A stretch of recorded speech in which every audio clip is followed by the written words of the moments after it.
Hello guys, for today's video is a tutorial video for Direct Live. I will show you and I will teach you how to click the link for Direct Live. First, you go here, like the host first,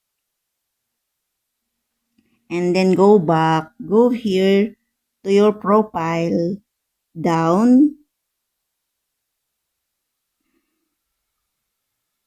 and you go here, the like video. Yan, you see the like video.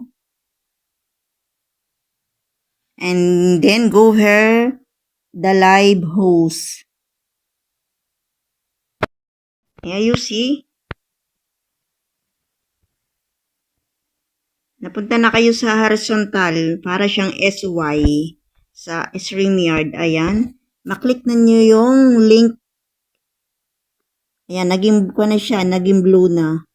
Maklik na nyo yung link. Ayan. Try nating i-click para mapuntahan natin yung nakapin sa direct live. O diba, maklik na niyo yung link na nakapin.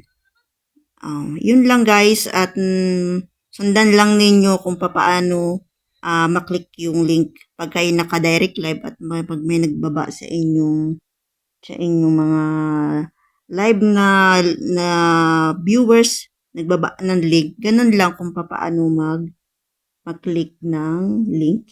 Ayan, thank you guys and thank you for watching.